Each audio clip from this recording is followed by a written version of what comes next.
Good morning, and welcome to online worship with Horizon Unitarian Universalist Church. I am the Reverend Laura Brandis, minister of this congregation, and I welcome you. We have had to respond again to the changing situation, and now our worship is coming to you from our individual homes as we are all under the shelter-in-place orders from various surrounding counties. So we are providing you worship from our homes, and Steve Clare is editing the files for us and posting the service online at 10:30 as always, followed by our virtual coffee hour, which is a Zoom meeting, and I hope you'll join us for that. Both of those links are on the homepage of our website, horizonuu.org. As we continue to move and change with the changing situation, we remain connected to this community, connected to each other.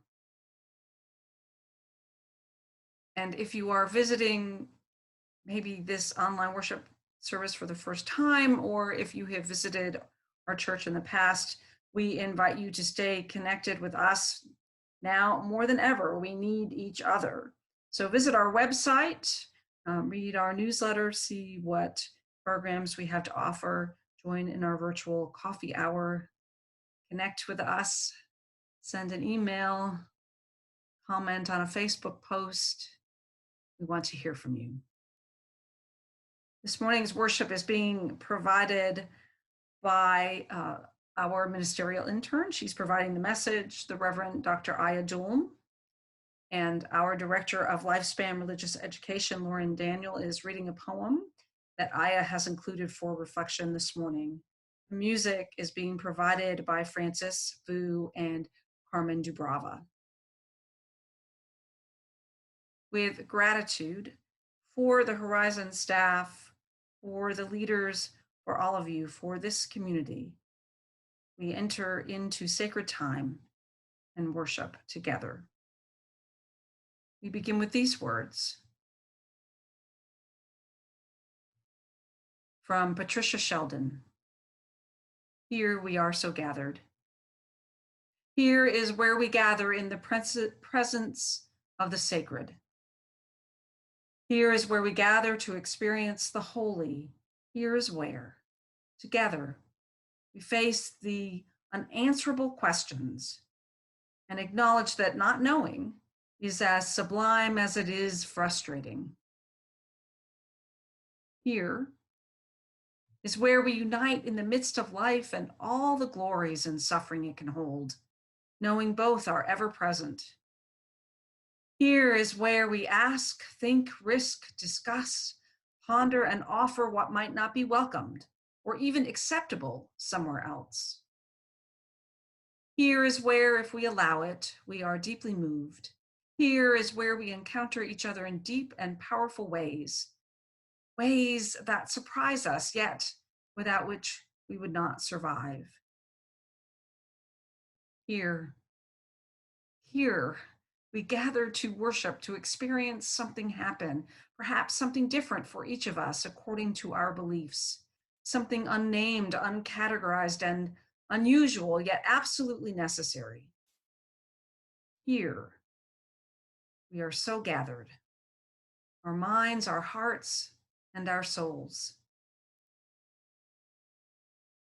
And so, our worship begins. Good morning. We begin our time together by lighting our chalice, the symbol of our liberal faith. We seek our place in the world and the answers to our heart's deep questions. As we seek, may our hearts be open to unexpected answers. May the light of our chalice remind us that this is a community of warmth, of wisdom, and welcoming of multiple truth.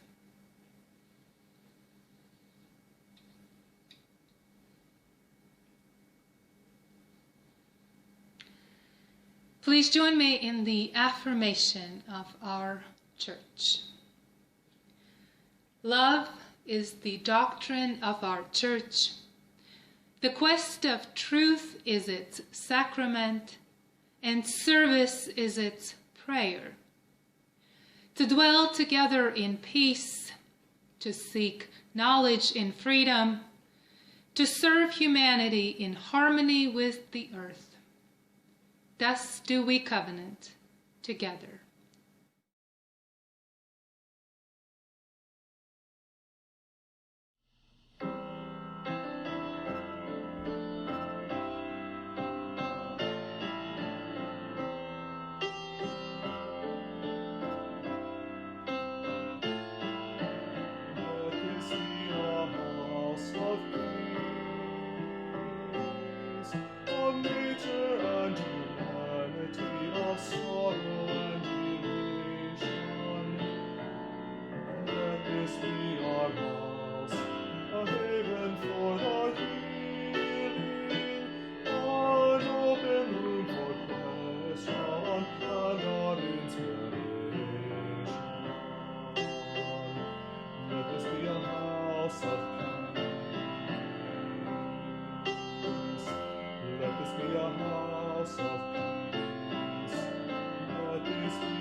Scientists and mystics abide in reverence. Let this be our house, a house of our creation, where works of art and melodies consecrate the atmosphere. Let this be a house of Let this be a house of peace. Let this be a house of prophecy. May vision for our children be our common theme. Let this be our house of myth and lore and legend, our trove of ancient story, can cradle of our dead. Let this be a house of peace. Let this be a house of peace. Let this be a house of peace. Let this be a house of peace.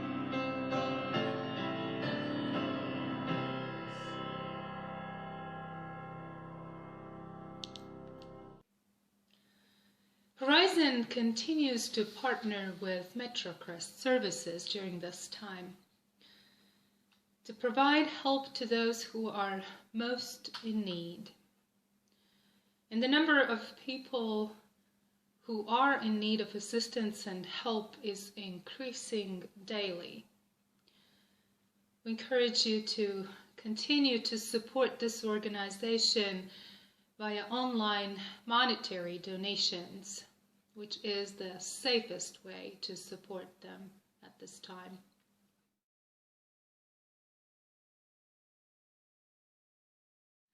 And now, I invite you to join me for a conversation for all ages.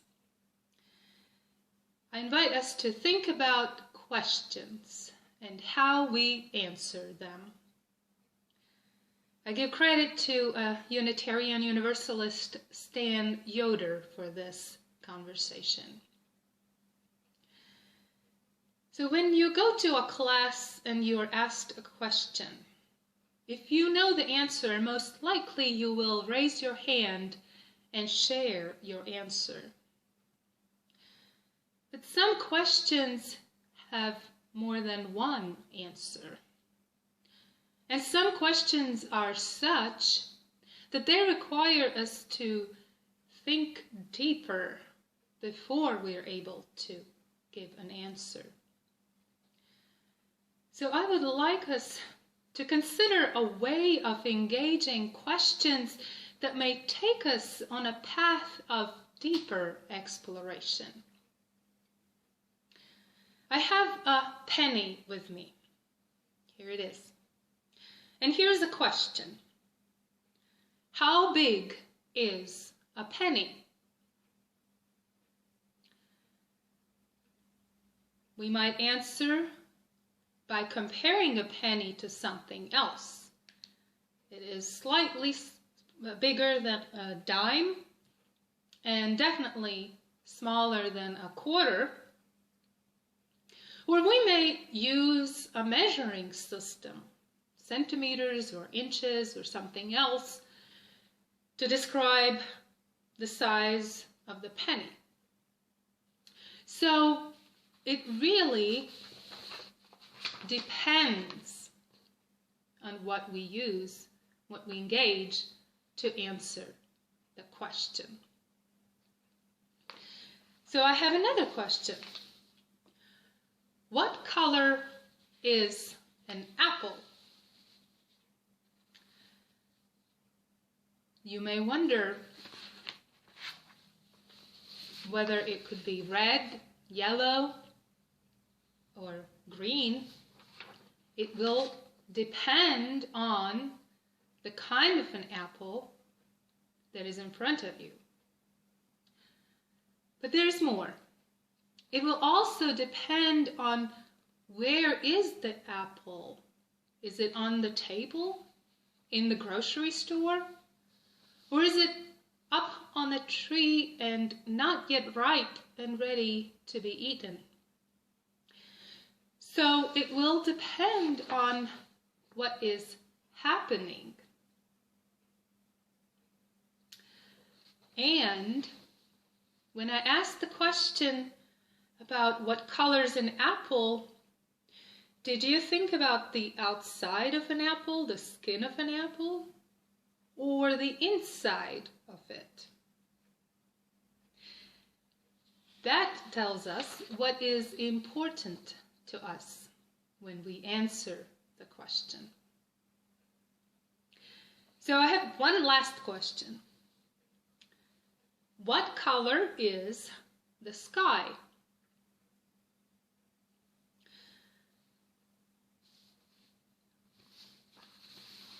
Well, it depends on what is happening and also what is important. Today is a rather sunny day and the sky is blue, but we have had some cloudy days and also some rainy days, and then the sky was gray, sometimes even dark gray. And then at night, the sky is dark. Sometimes it gets almost black when the moon is not up and the stars are not up yet. The color changes based on what is happening. And there is one more thing. If we had an opportunity to join astronauts and go out in the space, where would we be looking at the sky? We would have a very different perspective right in front of us. So here I have 4 signs to help us engage questions. 4 ways. It depends on what is happening. what is important and what is our perspective. When we engage questions this way, we might be able to go deeper in exploring the many possible answers that we could find. Thank you so much for joining me for this conversation.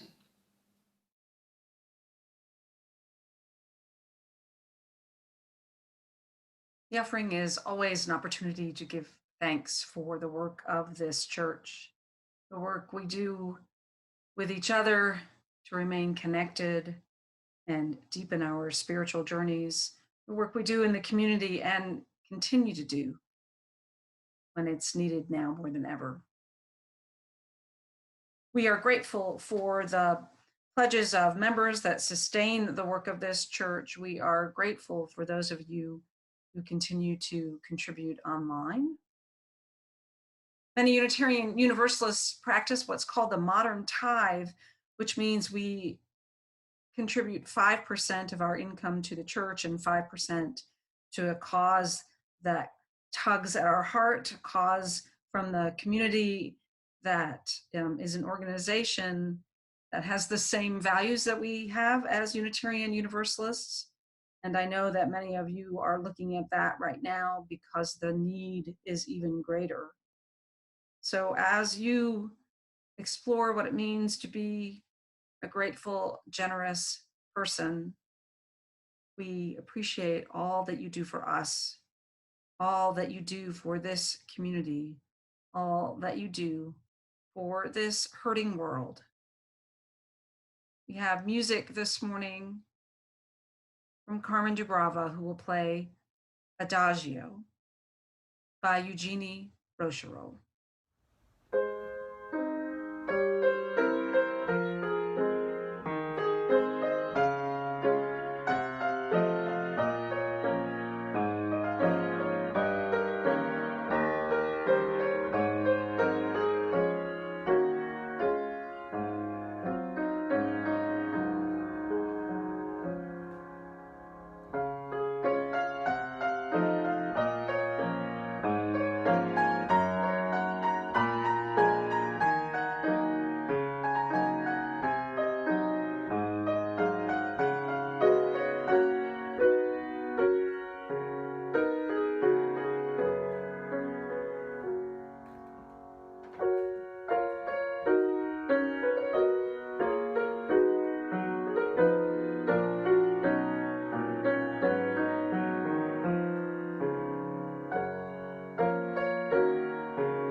Love is the doctrine, the teaching of this church.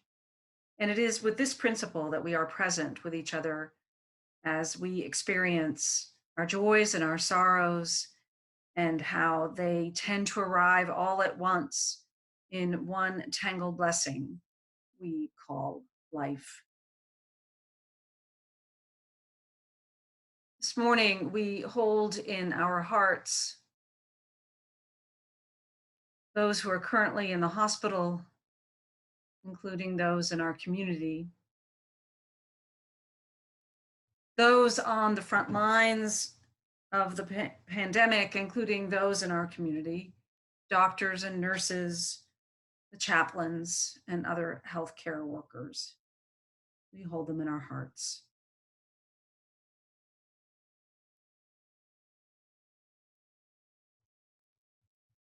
And then this morning, we have a celebration March 31st is International Transgender Day of Visibility, and it is a day dedicated to celebrating transgender people and raising awareness of discrimination faced by transgender people worldwide.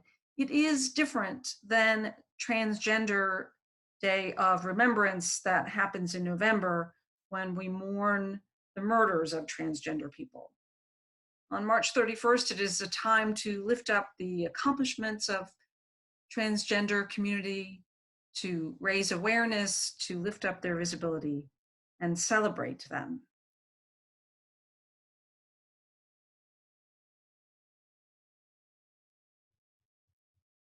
Beyond those we have named aloud, let us honor those joys and sorrows that remain unspoken and yet live in the silence of our hearts. The stories of heartache or hope, beauty and loss, for all those places that need forgiveness. May forgiveness be given and received. For the division in our nation, in our families, and in our lives, may we be restored to a new wholeness. And as we look to this time as one that reminds us that we always live with uncertainty and change, may we find limitless compassion and kindness for ourselves and for each other, acknowledging the many blessings of our lives. May our hearts be overcome with gratitude.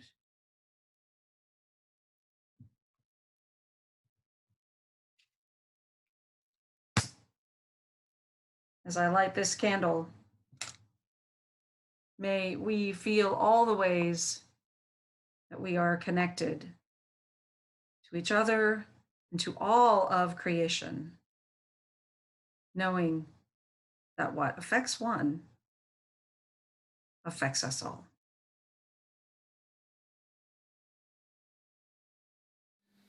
Let us open our hearts, still our minds, and enter a time of meditation and prayer. If you feel comfortable, you may close your eyes or just let them rest. Breathe with me.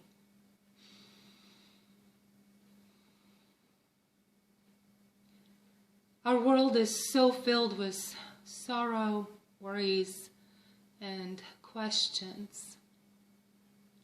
So many things that we have lost in the midst of pandemic. So much grief has entered our lives.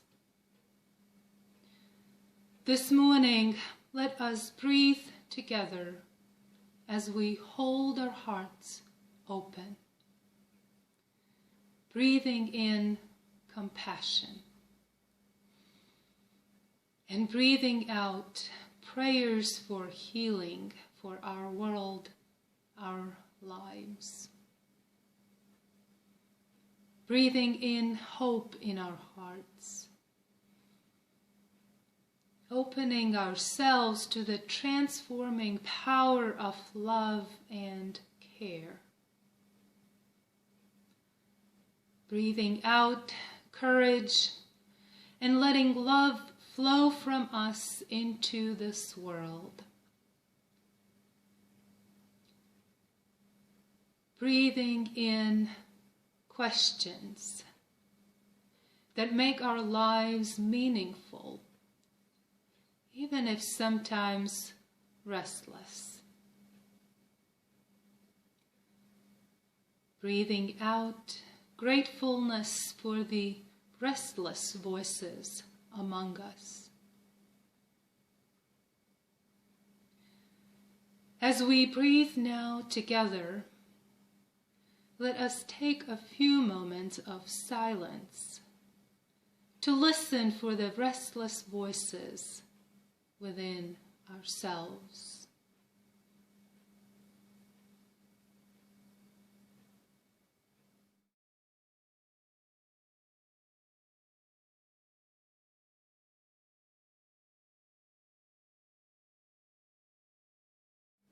May we be good company to one another in our questions and in our journey.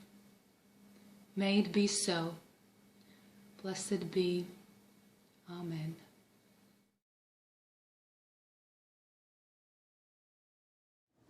A gift by Denise Levertov.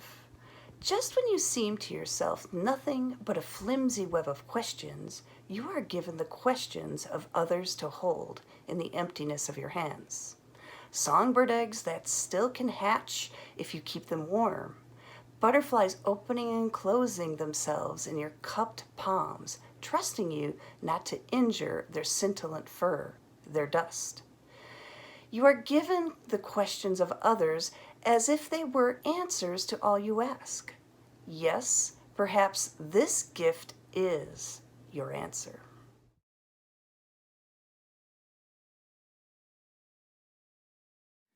Last summer, my husband's family had gathered together for a week just to be with each other. One evening, I was reading a book to my 3.5-year-old nephew, John. The book was about a rabbit who wanted to build a house, but he didn't know what kind of house to build, so he was looking at what other animals and birds had done as he was trying to figure out what kind of a house would work for him. I could hardly read, because at the end of every sentence, John would ask a question. Why would Bunny want to build a house? Why would a rabbit ask birds about their house? Why was the bird's house so high up in the tree? Why that didn't work for the rabbit? I thought for a moment about the importance of having a home for animals and for us if we are to thrive. Home is intended to provide a shelter that protects us from danger and allows us to get the very needed rest so that we can engage the daily things waiting for us. And I thought of many who live without a shelter and struggle to survive. However, instead of all this, I decided to find out what John thinks about this. So I asked, "What do you think? Why?" Well, John said, "If I knew, I would not be asking." Well, we all may have experienced the multitude of questions that children ask. Why often is their favorite question? Because everything seems so new and wonderful to them. As Unitarian Universalists, we are used to questioning everything. In fact, we may even pride ourselves of being part of a faith tradition that puts questions at the center. That unlike other traditions, we are not just allowing questions, we are encouraging them. We also know that many questions do not have just one answer, but that there are many. This is what makes questions more beautiful and interesting, because there is no telling where they will lead us. Many of us found Unitarian Universalism because we asked questions. Questions about our beliefs, an understanding of the world, and our place in it. We were not satisfied with the answers we inherited, and we kept asking questions and searching for new answers. Thomas Merton once said, "If the you of 5 years ago doesn't consider the you of today a heretic, you are not growing spiritually." Even as we have found our faith home, we are constantly changing. and growing in regard to our beliefs, religious, economic, philosophical, and political beliefs. That is my story as well. My quest for truth began early. I was approximately 8 years old when I had my first theological debate with my grandmother about the existence of God. My quest continued through my young adulthood years when I became a Christian, believing that I had found the answers. But, oh no, I had not. I kept asking questions. Some of them were quite daring and not easy for others to handle.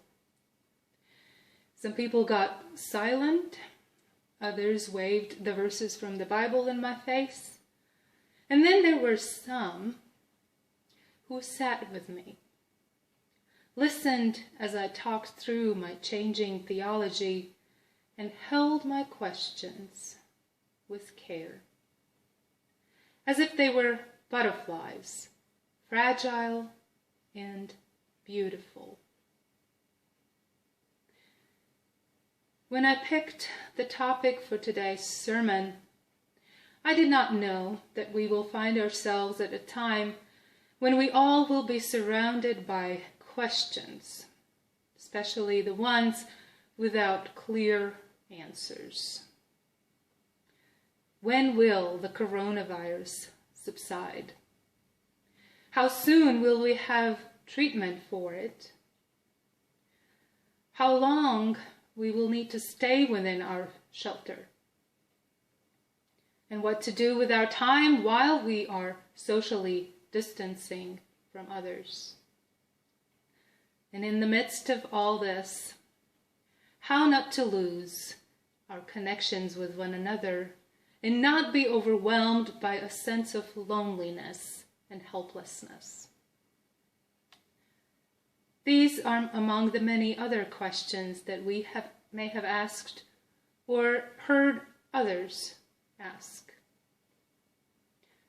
Just when you seem to yourself nothing but a flimsy web of questions, you are given the questions of others to hold in the emptiness of your hands. Butterflies opening and closing themselves in your cupped palms, trusting you not to injure their scintillant fur, their dust. In our reading today, Denise Levertov reminds us that our questions are fragile. They come from deep within our hearts, and they are to be held with care, just as if we are holding a butterfly in our hands. To receive a question from someone means we are trusted with something important. And it is possible to injure if we are not careful in holding these questions. The events of these last few months show that the butterflies have quite a lot to teach us. Professor John Tatamani highlights a saying that when a butterfly flutters its wings in the Amazon, it triggers a typhoon in China. This is called the butterfly effect, where the most delicate fluctuation in the conditions affects change far beyond our ability to comprehend in all its fullness. This is the truth about our radical interconnectedness. Every single element is bound to everything else. The interconnectedness is not just a romantic notion of goodness. COVID-19 has taught us that our ties when left untended, can wound as well as heal. Our social distancing is a strategy based on the understanding of how intertwined our lives are. Those of us who are not essential workers and shelter in place do that because we care about all those with whom we are bound. And we ask questions because we care for one another. At the conclusion, I offer you the words of Rainer Maria Rilke about the importance of living the questions and embracing the uncertainty. She wrote in her classic work, Letters to a Young Poet, I beg you to have patience with everything unresolved in your heart, and to try to love the questions themselves, as if they were locked rooms or books written in a very foreign language. Don't search for the answers, which could not be given to you now, because you would not be able to live them. And the point is to live everything. Live the questions now. Perhaps then, someday far in the future, you will gradually, without even noticing it, live your way into the answer. Questions as a gift, as a new language to learn, a new reality to discover, without a rush and yet with care. As we hold each other through this time, as we hold each other questions with care and tenderness, we will gradually live into the answers. May it be so.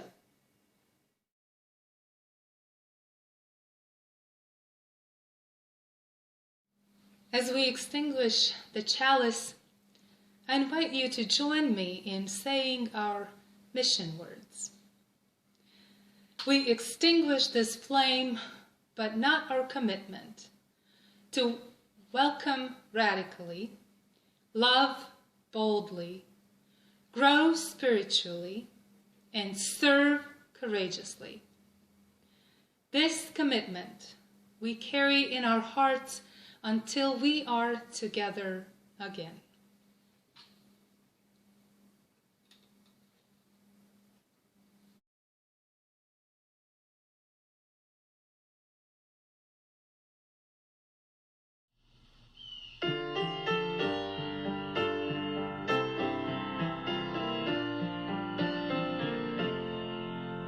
We laugh, we cry, we live, we die, and we dance, we sing our song. We need to feel there's something here to which we can belong. We need to feel the freedom just to have some time alone. But most of all, we need close friends we can call our very own. And we believe in life and in the strength of love, and we have found our need to be together. We have our hearts to give, we have our thoughts to receive, and we believe that sharing is an answer. A child is born among us, and we feel a special bond. We see time's endless journey as we watch a baby grow. We thrill to hear imagination freely running wild.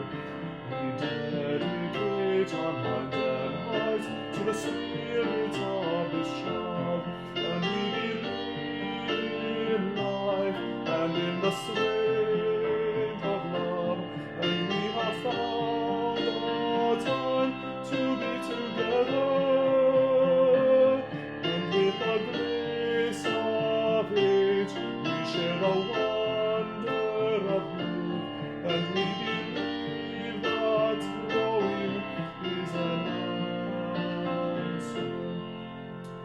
our lives are full of wonder and our time is very brief. The death of one among us fills us all with pain and grief. But as we live, so shall we die, and when our lives are done, the memories we shared with friends, they will linger on and on.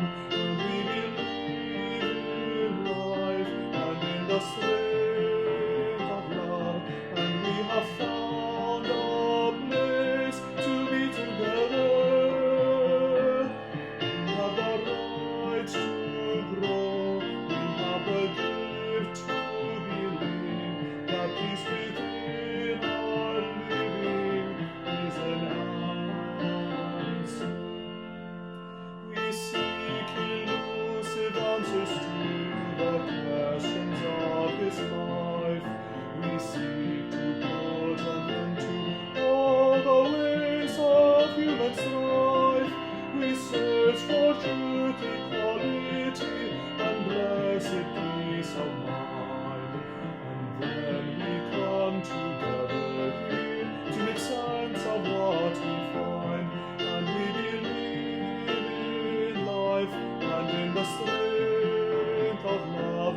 And we have found the joy being together. And in our search for peace, maybe we'll finally see, even to question truly is an answer.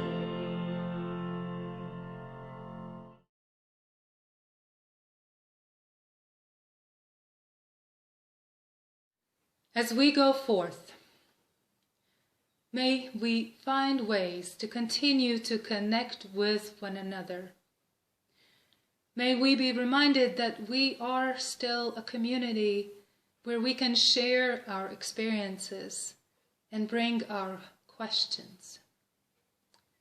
As we hold each other through this time with care and tenderness, may we also hold one another questions with tenderness and care, trusting that we will gradually live into the answers.